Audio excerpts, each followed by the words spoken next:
On my 70th birthday, my daughter-in-law raised a toast. To the old lady going to the nursing home. Soon she'll be just a memory. The whole family laughed. On Monday, I liquidated my $8 million estate and left for a cruise. I'm glad to have you here. Follow my story until the end, and comment the city you're watching from, so I can see how far my story has reached. I never thought turning 70 would feel like this. Not like a celebration, but like a funeral, where I was still alive to witness. My own eulogy. The restaurant was beautiful, I'll give them that. My son Michael had reserved a private room at La Maison, the upscale French place downtown. Crystal chandeliers hung from the ceiling, casting a warm glow over the white linen tablecloths. A birthday cake with delicate sugar flowers waited on a side table. Everything looked perfect. I should have known better. I'd spent the afternoon getting ready, putting on my favorite navy blue dress, the one my late husband Thomas had always loved. "You look regal in that color, Vi," he used to say. I wore the pearl necklace he'd given me on our 40th anniversary and styled my silver hair in soft waves. I wanted to look my best. After all, 70 was a milestone. When I arrived, Michael kissed my cheek, his expensive cologne almost overwhelming. "Happy birthday, Mom," he said, but his eyes were already darting around the room, checking his phone. My grandson Tyler, 16 and permanently attached to his smartphone, mumbled a greeting without looking up. But it was Yara, my daughter-in-law, who commanded the room in her red designer dress and glittering jewelry. She air-kissed me, careful not to smudge her lipstick. "Viola, darling, you made it," she said, as if I might have forgotten my own birthday dinner. For years, I'd tried to love Yara as a daughter. When Michael first brought her home 15 years ago, I embraced her with open arms. I taught her my family recipes, shared stories about Thomas, welcomed her into our traditions. I even gave them the down payment for their house as a wedding present. But nothing was ever enough for Yara. The dinner progressed with superficial conversation. Michael talked about his promotion, Yara about her latest charity committee position, Tyler about needing a new car. No one asked about my life, my weekly painting class, or the community garden I'd helped start. Then came the champagne toast. Yara stood, glass raised, all eyes on her. "I'd like to make a toast," she announced, her voice carrying across the room. "To Viola, on her 70th birthday." I smiled, touched by what I thought was a genuine moment. "To the old lady who'll soon be in a nursing home," she continued, her smile never wavering. "Soon you'll just be a memory to us all." The room erupted in laughter. Michael chuckled, shaking his head as if his wife had made the cleverest joke. Tyler snickered, looking up from his phone for the first time that evening. Even the waiter, standing by the wall, had to suppress a smile. I sat frozen, champagne glass halfway to my lips. The words hung in the air like poison.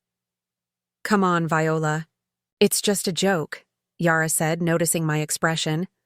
"Don't be so sensitive. We all know how independent you are." The way she said independent made it sound like a disease. I forced a smile and raised my glass, taking a small sip. The champagne tasted bitter. "Speech, Mom," Michael called out. "Your turn for a toast." I stood slowly, my legs feeling suddenly weak. What could I say? That their cruelty had finally broken through the armor I'd built over years of subtle put-downs and dismissals. That in that moment, I realized none of them truly saw me as a person with feelings, dreams, and dignity. "Thank you all for coming," I said instead, my voice steadier than I felt. "It's a blessing to reach 70 surrounded by family." The lie tasted worse than the champagne. The rest of the evening passed in a blur. I smiled when appropriate, ate cake I couldn't taste, and opened presents I knew were hastily purchased by Michael's assistant. All I could hear was Yara's toast repeating in my head, and the laughter that followed. When Michael dropped me off at my house, The beautiful colonial I'd shared with Thomas for 40 years, paid off by his life insurance when he died. He kissed my cheek again. "Great dinner, Mom. See you at Sunday lunch?" I nodded automatically. Sunday lunch, where I would cook for everyone while Yara criticized my decor, and Michael checked his emails. Once inside, I locked the door and let the tears come. I cried for the first time since Thomas's funeral 5 years ago. Not delicate, dignified tears, but painful sobs that left me gasping for breath. I cried for the years I'd spent trying to please a family that saw me as nothing but a convenience, an ATM, a free babysitter, a joke. I cried for Thomas, who would have been furious if he'd heard Yara's toast. I cried for myself, for allowing this treatment for so long. When the tears finally stopped, I went to my bedroom and looked at myself in the mirror. My makeup was ruined, my eyes puffy, but something else was different. There was a clarity in my gaze that hadn't been there before. "Enough," I whispered to my reflection. Enough. That night, as I lay in bed unable to sleep, I made a decision. My life wasn't over. It was just beginning, and it would be on my terms. The next morning, I called my bank and made an appointment. Then I called my lawyer. And finally, I pulled out the travel brochure for the Mediterranean cruise I'd been secretly dreaming about since Thomas died. For the first time in years, I felt something like hope, like freedom. They thought I was just a memory waiting to happen. I'd show them how wrong they were. Monday morning arrived with a clarity I hadn't felt in years. The humiliation of my birthday dinner had crystallized into something harder, more determined. I dressed carefully in my best pantsuit, the one I'd worn to Thomas's funeral and hadn't worn since. Today felt equally momentous.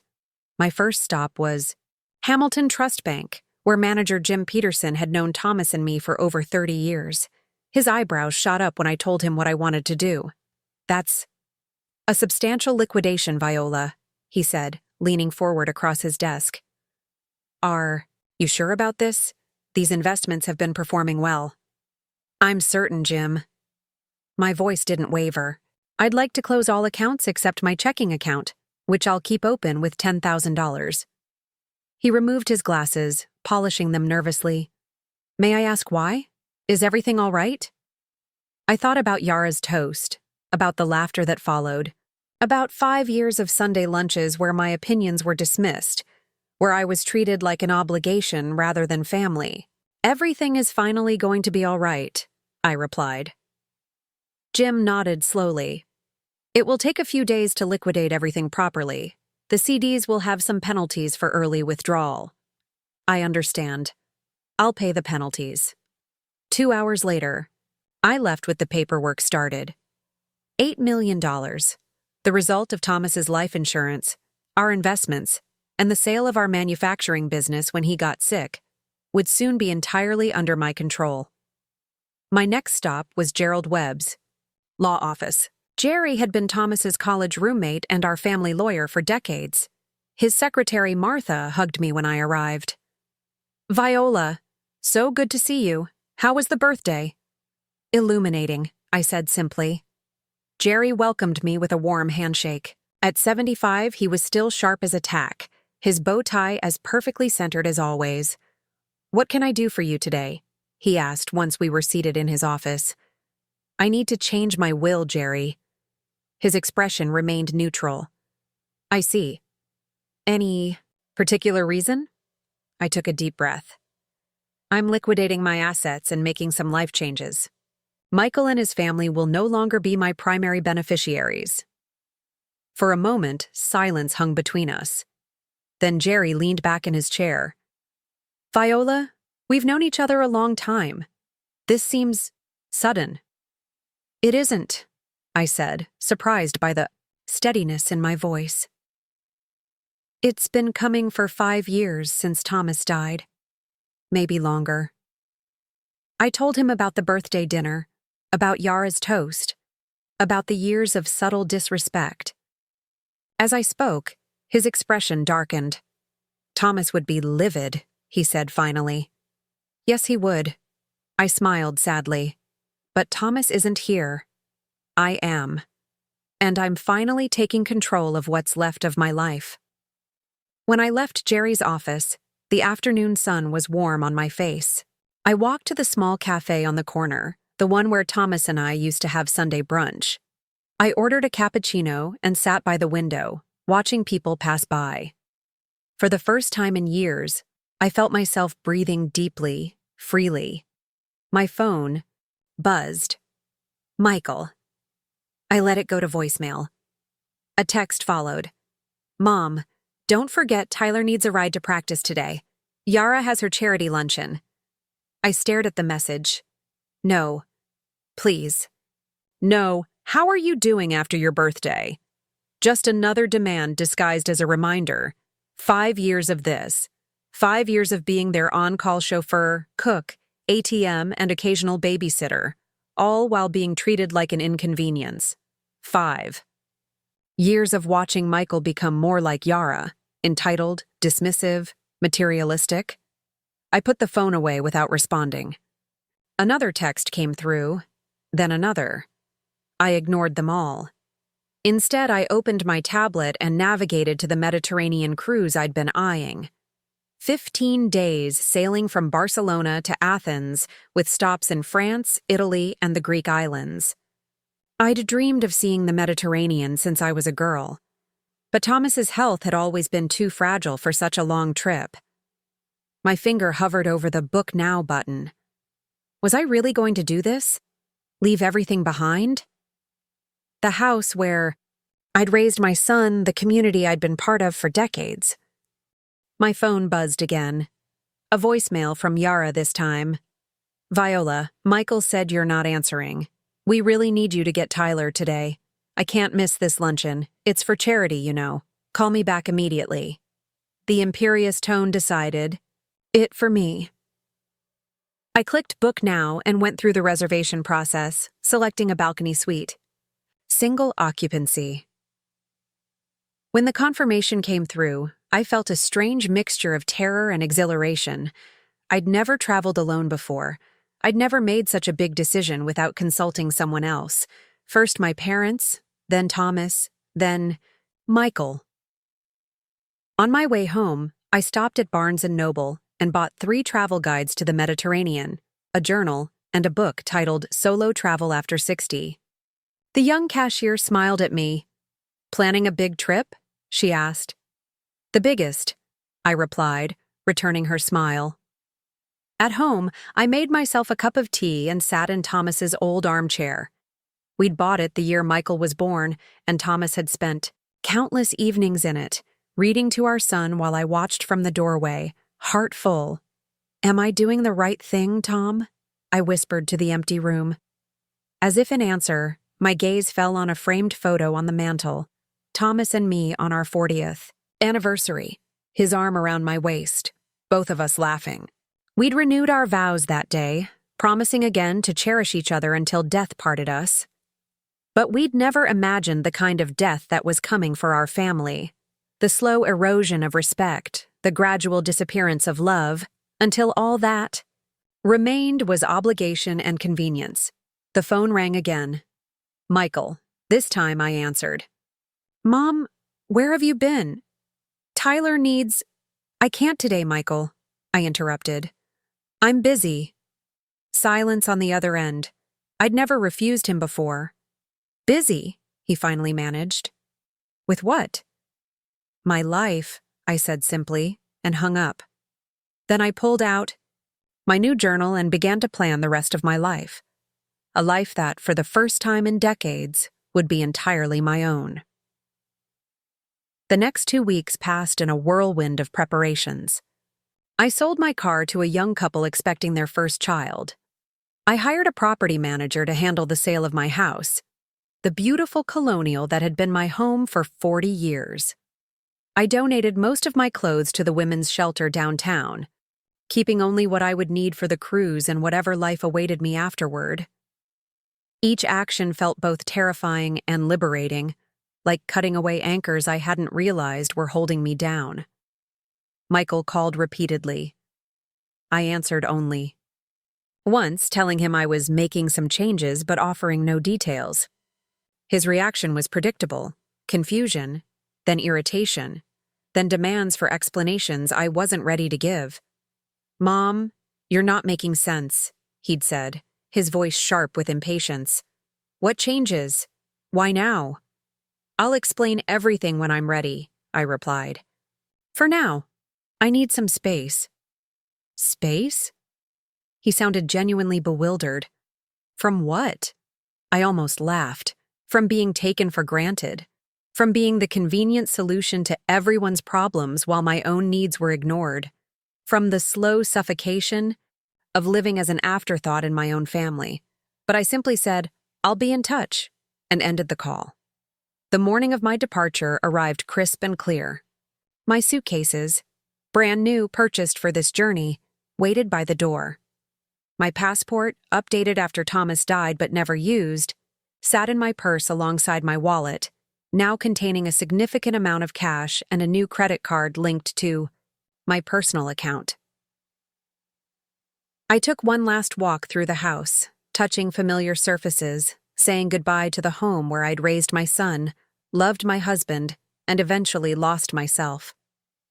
In the master bedroom, I paused at Thomas's side of the bed, still preserved as if he might return any moment. "I hope you understand," I whispered to his memory. "I need to find myself again." The taxi arrived at 9 a.m. sharp. As we pulled away, I didn't look back. At the airport, I checked my luggage with hands that trembled slightly. I was really doing this, flying to Barcelona alone, at 70 years old, to board a cruise ship bound for adventure. The thought was both exhilarating and terrifying. While waiting at the gate, my phone buzzed with a text from Yara. "Viola, Michael says you're acting strange. Remember, we need you for Sunday lunch. Tyler has a game after." I turned off my phone. Without responding, the flight to Barcelona was long but surprisingly pleasant. I watched 2 movies, ate the airline meal without complaint, and even managed to sleep for a few hours. When we began our descent over the Mediterranean coast, the sight of the sun glinting off the azure water brought tears to my eyes. Here. I had made it. The cruise terminal was bustling with activity. I followed the signs for the Celestial Voyager, my heart beating faster with each step. The ship was magnificent, gleaming white against the blue sky, flags fluttering in the gentle breeze. I joined the check-in line, clutching my documents. "First cruise?" asked the woman behind me, her American accent comfortingly familiar. I turned to see a slender woman about my age with short silver hair and bright blue eyes. Her smile was warm and knowing. "Is it that obvious?" I asked, returning her smile. "You have that look of terrified excitement," she said with a laugh. "I remember it well from my first solo trip." "Solo trip," I repeated, testing the phrase. "Yes, I suppose that's what this is." "I'm Agatha," she said, extending her hand. "Agatha Reynolds." "Viola Harrington," I replied, shaking her hand. "Pleased to meet you." "Well, Viola Harrington," she said, her eyes twinkling. "How about we have dinner together tonight? First nights can be intimidating when you're alone." I hesitated only briefly before nodding. "I'd like that very much." After check-in, I found my stateroom on deck 8. The balcony suite was more luxurious than I'd imagined, a queen-sized bed with fine linens, a sitting area with a small sofa, and a private balcony overlooking the sea. I unpacked methodically, hanging my clothes in the closet, arranging my toiletries in the bathroom. As I worked, my phone buzzed from the depths of my purse. I had turned it back on after landing, out of some lingering sense of responsibility. Now I retrieved it to find 6 missed calls and a dozen texts, all from Michael or Yara. The latest was from Michael. "Mom, where are you? The house is empty and your car is gone. Call me immediately." I sat on the edge of the bed, phone in hand. They had gone to the house, probably expecting to find me there, ready to drive Tyler to his game or prepare Sunday lunch. Instead, they'd found emptiness. Now they were panicking, not out of concern for me, but because their carefully arranged lives had been disrupted. A pang of guilt shot through me. Was I being selfish? Abandoning my family without explanation? What kind of mother does that? But then I remembered Yara's toast, the cruel laughter, the years of being taken for granted. I remembered Michael's impatience whenever I expressed a need or desire of my own. I remembered how they had already dismissed me as heading for a nursing home. Soon just a memory. With steady fingers, I typed a brief message. I'm safe, taking some time for myself. We'll be in touch when I'm ready. I hesitated, then added, please respect my need for space. Then I silenced the phone and placed it in the room safe. I wouldn't turn it off completely, that felt too final. But I wouldn't let it intrude on this journey either. A knock at my door startled me. I opened it to find Agatha, now dressed in white linen pants and a turquoise blouse. Ready for the sail-away party? She asked, her enthusiasm infectious. There's champagne on the top deck, and we get to watch Barcelona disappear as we head out to sea. I smoothed my hands over my own outfit, a new pale blue dress I'd bought specifically for this trip. Ready, I said, feeling the truth of it settle into my bones. As the ship pulled away from the dock, I stood at the railing beside Agatha, champagne flute in hand. The Barcelona skyline slowly receded, the famous Sagrada Familia visible in the distance. Fellow passengers cheered and took photos, but I simply breathed in the sea air and felt the gentle vibration of the ship beneath my feet. To new beginnings, Agatha said, raising her glass. To new beginnings, I echoed, clinking my glass against hers. The shore grew smaller, then disappeared altogether, leaving nothing but endless blue horizon. And for the first time in years, I felt the weight of expectations lift from my shoulders. I was free.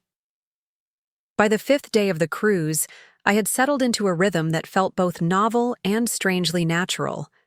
Each morning, I woke early to watch the sunrise from my balcony, wrapped in the plush robe provided by the cruise line. I'd have coffee delivered to my room, then join Agatha for breakfast in the main dining room. Agatha Reynolds had become my unexpected guide to this new world of independence. A widow for 12 years, she had transformed her grief into a passion for exploration. After her husband's death, she'd sold their large suburban home, invested wisely, and now spent half the year traveling.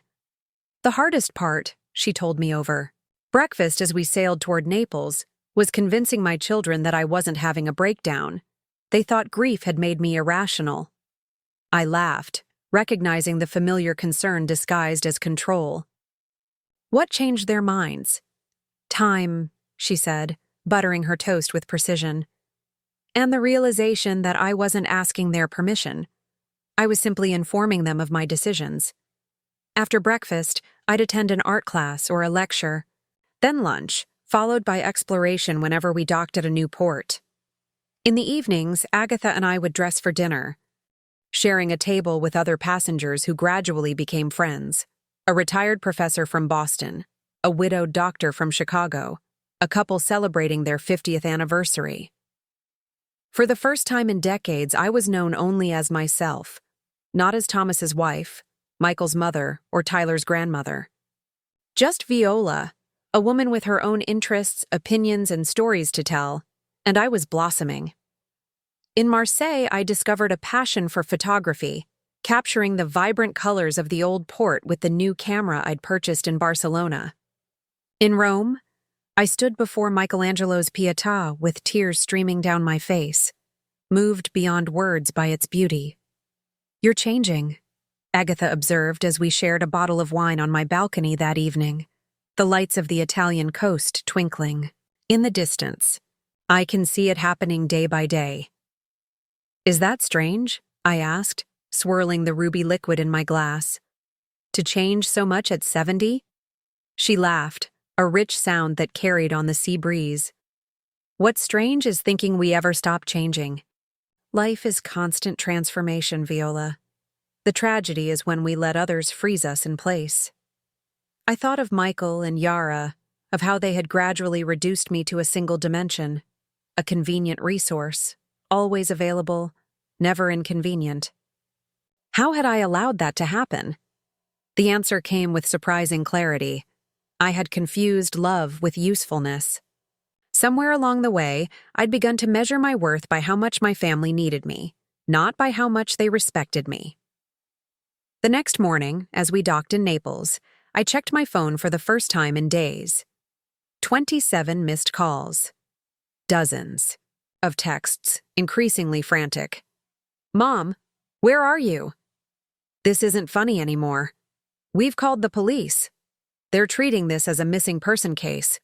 Please just let us know you're alive." The last one, sent just hours ago, was different. "Mom, it's Michael. I found the letter from the cruise line. Why didn't you tell us? Why did you just disappear?" So they'd finally discovered my destination. The property manager must have forwarded my mail. A heavy weight settled in my stomach. I hadn't meant to cause such alarm. Despite everything, I didn't want Michael to think I was in danger. But I also wasn't ready for the interrogation that would follow if I called. After careful consideration, I sent a brief email. "Michael, I am safe and well on my Mediterranean cruise. I needed time to myself after years of putting everyone else first. I'm sorry for worrying you, but please understand that this journey is important to me. I will contact you when I return to the States. Until then, I ask that you respect my privacy. Love, Mom." I hit send, then turned off my phone again. Naples awaited with its narrow streets and centuries of history. I wouldn't let guilt overshadow this precious day. That afternoon, as Agatha and I explored the ruins of Pompeii, I found myself drawn to the plaster casts of the city's final victims. Men, women, and children, frozen in their last moments when Mount Vesuvius erupted in 79 AD. Their forms were haunting, yet strangely beautiful in their humanity. They had no warning, our guide explained. No time to escape. I stared at the figure of a woman, her arms raised as if to protect herself from the inevitable. How many warnings had I ignored in my own life? How many times had I felt the tremors of discontent, but convinced myself the eruption would never come? "You're thinking about your family," Agatha said quietly as we walked back to the ship. I nodded, surprised by her perception. "I keep wondering if I did the right thing, leaving so abruptly, without explanation." "Would they have listened if you'd tried to explain?" she asked. The question hung between us, unanswerable yet revealing. No, they wouldn't have listened. They would have dismissed my feelings, labeled me oversensitive or dramatic. They would have made promises they had no intention of keeping, all to restore the comfortable status quo. That evening, as the ship sailed toward Greece, I received an unexpected call on my stateroom phone. My heart raced, thinking it might be the ship's staff relaying an emergency message from home. But it was the cruise director, calling to ask if I would consider sharing some of my photographs in the ship's art gallery. Another passenger had seen me taking pictures in port and mentioned my remarkable eye for composition to the staff. "Me?" I asked, genuinely shocked. "But I'm just an amateur." "Sometimes the freshest perspectives come from those who haven't been taught the rules," he replied. 2 days later, 5 of my photographs, printed and framed by the ship's photography center, hung in the gallery alongside works by professional artists. My name on the little placards beside them looked strange, almost like it belonged to someone else. Viola Harrington, United States.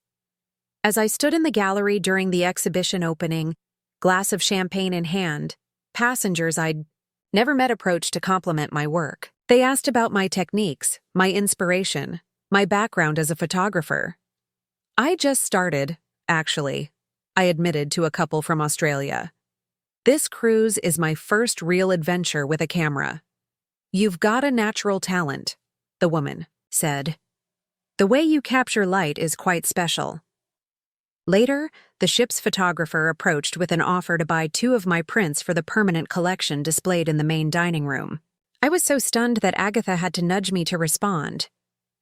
That night, back in my stateroom, I sat on the balcony watching the moon's reflection dance on the waves. A warm Mediterranean breeze caressed my skin as I contemplated the day's events. Who was this woman who took photographs worthy of exhibition? Who accepted compliments without deflection? Who navigated foreign cities with confidence and dined with strangers who quickly became friends? She was me, I realized. She had always been.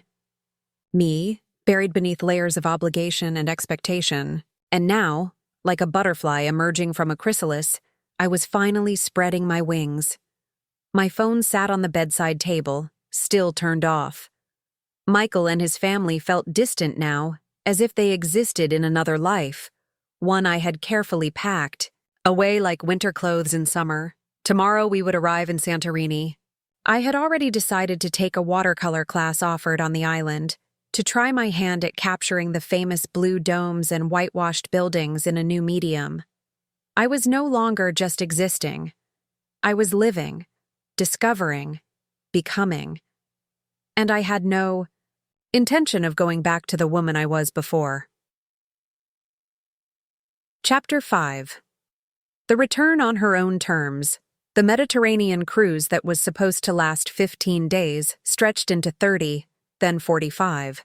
When we reached Athens, the final destination on the original itinerary, Agatha convinced me to join her on the ship's continuing journey to Istanbul and the Black Sea. "Why rush back?" she asked, as we sipped ouzo in a small taverna overlooking the Acropolis. "What's waiting for you that can't wait a little longer?" I couldn't think of a single reason to say no. Those extra weeks were a gift I gave myself without guilt.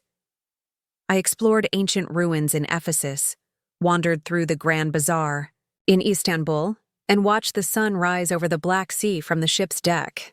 I continued taking photographs, now with growing confidence, and even sold 3 prints to fellow passengers. But eventually, the extended journey came to an end.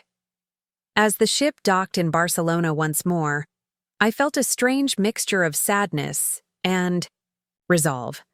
I wasn't the same woman who had boarded this ship nearly 2 months ago. "What will you do now?"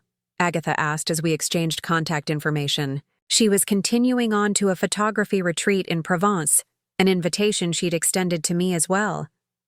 "I need to go home," I said, surprising myself with the certainty in my voice. "Not to stay, but to settle things properly." She nodded, understanding what I couldn't fully articulate. Running away had been necessary, a radical act of self-preservation. But true freedom would come only when I could face my family on my own terms, without fear or guilt. The flight back to the States gave me time to prepare. I reviewed my finances on my tablet. The proceeds from the house sale had been finalized. While I was at sea, adding to my considerable nest egg. I had already purchased a small condominium in a vibrant downtown area, sight unseen except for virtual tours. It was modern, manageable, and most importantly, mine alone. When I turned on my phone after landing, it exploded with notifications.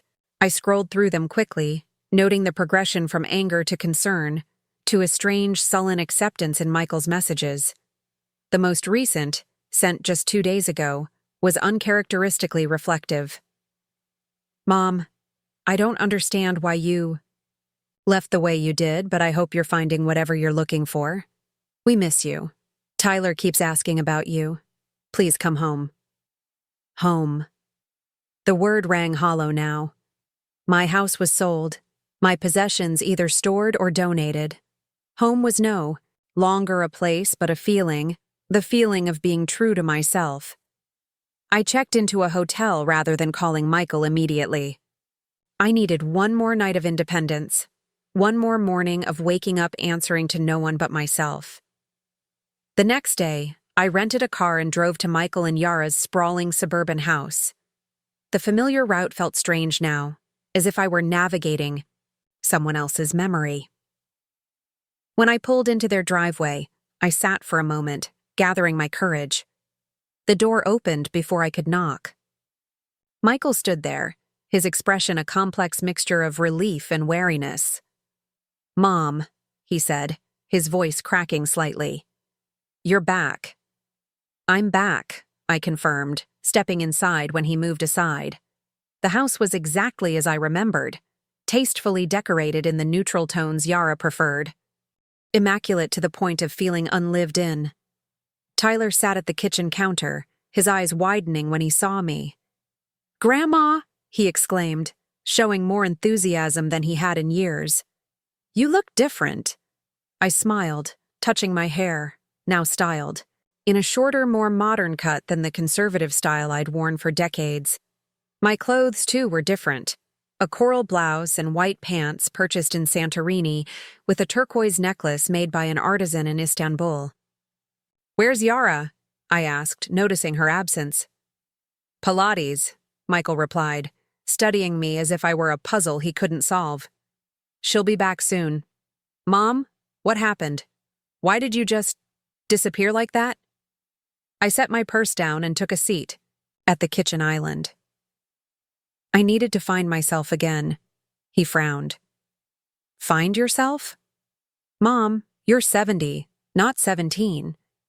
The old me would have flinched at his dismissive tone. The new me simply smiled. "That's exactly the problem, Michael. Somehow, we've all bought into the idea that after a certain age, women should just fade, become convenient, stop having dreams or needs of our own." Tyler, surprisingly, nodded. "Like in that toast at your birthday. That was cold." Michael had the grace to look uncomfortable. "That was just Yara's sense of humor. She didn't mean anything by it." "She meant exactly what she said," I replied calmly. "And so did all of you when you laughed." The front door opened, and Yara's voice called out, "Michael? Whose car is in the driveway?" She appeared in the kitchen doorway, yoga mat under her arm, her expression freezing when she saw me. "Viola," she said, recovering quickly. "You're back from your adventure." The way she said adventure made it sound like a childish escapade, something embarrassing and best forgotten. 6 months ago, I would have accepted that framing, eager to smooth things over and reclaim my place in the family. Not anymore. "I'm back," I confirmed, "but not staying." Michael's head snapped up. "What do you mean?" "I've sold the house," I said. "I've bought a condominium downtown. I'm moving in next week." "Downtown?" Yara echoed, aghast. "But that's so far from us. How will you help with Tyler's schedule or Sunday lunches?" There it was, the assumption that my primary value lay in my usefulness to them. Not my company, not my wisdom, not my love, just my availability. "I won't be driving Tyler anymore," I said gently, "and I won't be hosting Sunday lunches. I'll be happy to meet you at restaurants, though, perhaps once a month." Michael stared as if I'd started speaking in tongues. "Mom, what are you saying? What about family? What about us?" "I'm saying I love you," I replied, meaning it despite everything. "But I also love myself now, and I won't go back to being treated like a convenience rather than a person." "This is ridiculous," Yara snapped, her composure cracking. "You can't just change the rules after all this time. We depend on you." "That's the problem," I said, meeting her gaze steadily. "You depend on me, but you don't respect me." The silence that followed was heavy with truth. Tyler, showing wisdom beyond his 16 years, finally broke it. "Grandma's right," he said quietly. "We've been taking her for granted." Yara shot him a look that would have withered flowers. Michael just looked lost, like a man who had woken, up to find the ground beneath his feet had shifted overnight. "I'm not cutting you out of my life," I assured them, my voice softening. "I'm just changing the terms of my participation. I want a relationship based on mutual respect, not obligation." "And if we don't agree to your terms?" Yara challenged. I picked up my purse and stood, feeling strangely peaceful despite the tension crackling in the air. "Then that will be your choice," I said, "just as this is mine." I left them sitting in their perfect kitchen, surrounded by all the trappings of the life they thought I should want to serve. As I drove away, I felt not regret but resolution. The woman who had allowed herself to be diminished was gone. In her place stood someone stronger, clearer, and finally, genuinely free. 1 year passed more quickly than I could have imagined. My downtown condominium became a true home, filled with photographs from my travels and artwork purchased from local galleries. I enrolled in photography classes at the community college, joined a book club, and volunteered teaching English to new immigrants. All things I'd wanted to do for years, but had set aside for family obligations. I met with Michael and Tyler for dinner once a month, sometimes with Yara, sometimes without. Our relationship remained strained but civil. Michael struggled to understand my transformation, vacillating between grudging respect and frustrated incomprehension. Tyler surprisingly became my strongest ally, often visiting me downtown to escape the suffocating perfection of his parents' home. "I like it here," he told me one afternoon as we sat on my balcony overlooking the city park. "It feels real." Yara remained coldly polite on the rare occasions we met, her smile never reaching her eyes. I knew she viewed my change as a personal betrayal, a rejection of the careful hierarchy she had established with herself at the top. As my 71st birthday approached, I decided to host a small celebration in my new home. Not out of obligation, but because I wanted to mark the occasion surrounded by the authentic connections I'd cultivated over the past year. "You should invite Michael and his family," Agatha suggested during our weekly video call. After returning from Europe, she had moved to Santa Fe to pursue her photography, but we remained close friends. "Even Yara?" I asked, only half joking. "Especially Yara," Agatha replied. "Show her what grace looks like." So I sent the invitations, one to Michael, Yara, and Tyler, and others to my new friends, my photography instructor Sandra, my neighbors David and Ruth, and several members of my book club. The day of the party arrived warm and clear. I prepared simple but elegant hors d'oeuvres, set out wine and sparkling water, and arranged fresh flowers in the vases I'd brought back from Greece. My home looked beautiful, a reflection of the woman I had become. Sandra and the book club members arrived first, bearing gifts and warm hugs. David and Ruth followed with a bottle of champagne. We were chatting comfortably when the doorbell rang again. Michael stood there, Tyler beside him. "No Yara." "Happy birthday, Mom," Michael said, kissing my cheek. "Yara sends her regrets.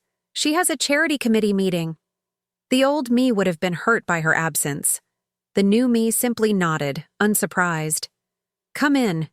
There are people I'd like you to meet." As I introduced my son and grandson to my friends, I watched Michael's face carefully.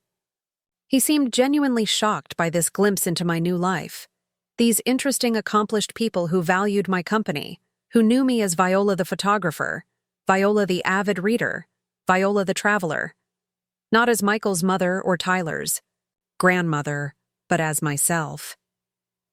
Tyler integrated easily, engaging David in a conversation about architecture, his newest interest. Michael lingered at the edges, a stranger in this world I had created without him. After everyone had arrived, Sandra called for attention. "I have an announcement," she said, smiling at me. "Our very own Viola has been selected for the Community Art Center's Emerging Photographers exhibition next month. 3 of her Mediterranean series will be featured." My friends applauded enthusiastically. Michael's eyebrows shot up in genuine surprise. "You're a photographer now?" he asked when the conversation had resumed around us. "I'm many things," I replied. "Photography is just one of them." He studied me with new eyes. "You've really changed, Mom." "I've really become myself," I corrected gently. The evening progressed pleasantly. We shared stories, laughed, and eventually gathered around the dining table for cake. As Sandra brought it out, a beautiful confection from my favorite bakery, I noticed Michael checking his phone repeatedly. "Everything okay?" I asked. He hesitated. "Yara wants to know when we'll be home. She finished her meeting early." Ah, there it was. The summons, the expectation that he would drop everything at her. Convenience. How familiar it felt, watching from the outside now. "You should invite her to join us," I suggested, surprising myself with my own sincerity. "There's plenty of cake." Michael looked doubtful, but sent the text. 10 minutes later, the doorbell rang again. Yara stood there, impeccably dressed as always, a small gift bag dangling from her fingers. "Happy birthday, Viola," she said, her smile practiced. "I hope I'm not intruding." "Not at all," I replied, ushering her in. "We're just about to have cake." As we gathered around the table, my friends raising their glasses in birthday toasts, both heartfelt and humorous, I watched Yara taking in the scene. Her eyes darted from the tasteful decor to my relaxed, happy guests, lingering on the framed photographs that now lined my walls, tangible evidence of my new identity. When everyone had been served cake, I stood to offer my own toast. "Thank you all for being here," I said, looking around at the circle of faces, some new, some familiar, all dear to me in different ways. A year ago, I couldn't have imagined standing here, in my own home, surrounded by such wonderful people. I've learned that it's never too late to discover who you really are. My friends raised their glasses with murmurs of agreement. Even Michael smiled, though something wistful flickered in his eyes. Only Yara remained stone-faced, her glass barely lifted. After cake, as conversations formed and reformed around the room, Yara approached me near the kitchen. "So, this is your new life," she said, gesturing vaguely at the apartment. "All alone." "I'm not alone," I corrected her. "I'm independent." "There's a difference." She gave a small, dismissive laugh. "At your age, isn't it the same thing?" The comment was so similar to her cruel birthday toast a year ago, yet now it held no power to wound me. "No, Yara," I said calmly. "Being alone is what I felt sitting at my own birthday dinner while my family laughed at the idea of me being just a memory. This," I gestured to my home, my friends, my photographs. "This is being complete." Her smile faltered, uncertainty flickering across her perfect features. I continued, my voice gentle but firm. "A year ago, you thought I was finished, ready for the shelf or the nursing home. But look around, Yara. I'm just getting started." Before she could respond, Tyler bounded over, excitement lighting his face. "Grandma, David says you might be able to photograph his daughter's wedding next spring. Is that true?" I smiled at my grandson, now taller than me and showing signs of the thoughtful man he might become. "Yes, we've been discussing it. David's been very supportive of my work." Yara's eyes widened. "You're doing professional photography now?" "Semi-professional," I clarified. "I'm still learning, but yes, I've been paid for my work." Something shifted in her expression, a reluctant reassessment. For perhaps the first time, she was seeing me as a person in my own right, not just an extension of her husband's family or a convenient resource. As the evening wound down and guests began to leave, Michael approached me with a hesitant smile. "This was nice, Mom. Different, but nice." He paused, then added awkwardly, "I'm proud of you." The words warmed me, though I no longer needed his approval the way I once had. "Thank you, Michael. That means a lot." After everyone had gone, I stood on my balcony watching the city lights, a glass of champagne in hand. The night air was cool against my skin, carrying the promise of autumn. I thought about the journey of the past year, from the humiliation of that birthday dinner to the quiet triumph of tonight's celebration, from invisibility to recognition, from obligation to choice. Yara's toast had been cruelly accurate in one sense. The woman I was then truly had become just a memory. But in her place stood someone stronger. Someone who had refused to be diminished by others' limited expectations. I raised my glass to the night sky, to the stars that had guided sailors for millennia, to the vast universe that held endless possibilities, even at 71. To the last laugh, I whispered and drank deeply. My story wasn't ending. It was just beginning to be told in my own voice, finally loud enough to hear. Now I'm curious about you who listened to my story. What would you do if you were in my place? Have you ever been through something similar? Comment below. And meanwhile, I'm leaving on the final screen 2 other stories that are channel favorites, and they will definitely surprise you. Thank you for watching until here.